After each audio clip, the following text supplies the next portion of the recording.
Hey there, welcome to the Life and Transitions Experts YouTube channel and Facebook group. I'm your host, Courtney Rollins. I hope you can hear me. I want to make sure that we came on here and shared a topic that's pretty important and pretty close to my heart and maybe close to your heart as well. And that's if um, you maybe find yourself or come across situations where a loved one or someone's passed away, and for whatever reason they don't have the funds or the finances in place, and people around don't have the finances in place to actually give them a proper burial, proper memorial, proper send off. And so, quite often, what we've noticed in the last maybe 10 plus years since crowdsourcing has become legal, that many people are going to crowdsourcing to raise funds. Things like GoFundMe is probably the most popular one. And so today I wanted to talk about 6 reasons why you may want to recognize crowdsourcing as not necessarily the best source for your life insurance, because that's essentially what you're providing. Life insurance is set there to help when someone passes away. They pay a benefit to the beneficiary so they can take care of things like the funeral arrangements and the other needs that will be absent because of the loss. So let's take a look. Okay. All right. One is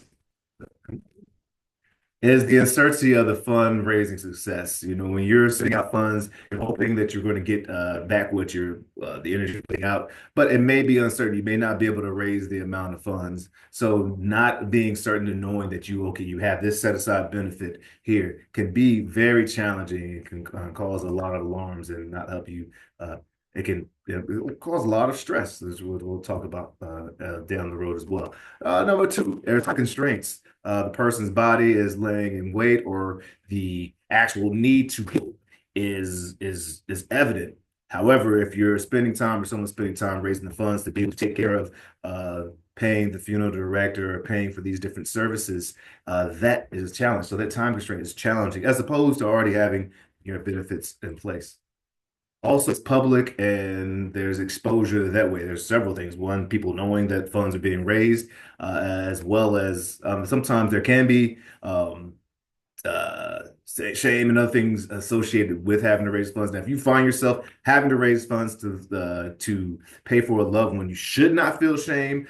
Just presenting some of the realities that are there for some folks. The fact that it's public and it's out there can present some challenges, particularly when it comes into the next one, which is, well, two, the administrative burdens. There are a lot of things that you need to check off when you actually are raising funds. I think crowdsourcing is awesome, especially when you're supporting people's dreams, desires, and things of that nature. For life insurance, I'm not sure if it's the best thing, especially when there's tons of administrative tasks that need to be taken on.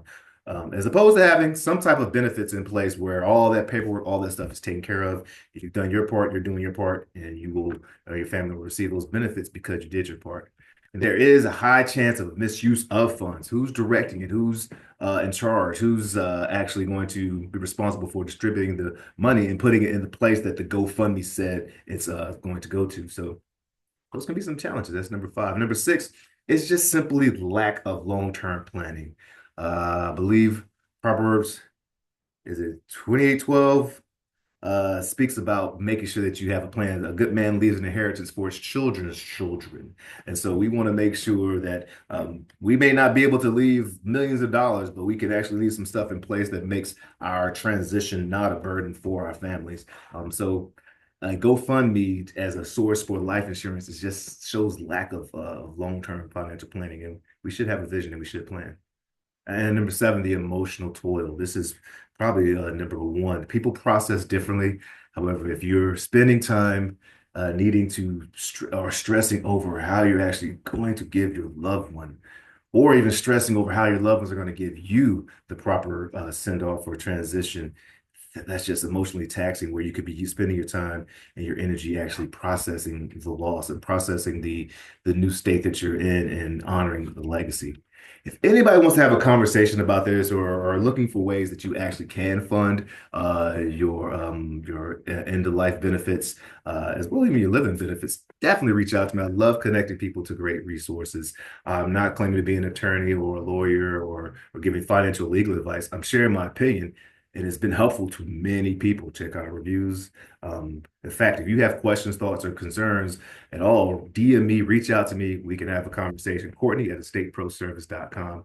Would also love for you to hit a like, a subscribe. Lets us get to more people and help more people just like you. So this is Courtney Rollins with the LIT Life and Transitions Experts channel. Let your light shine.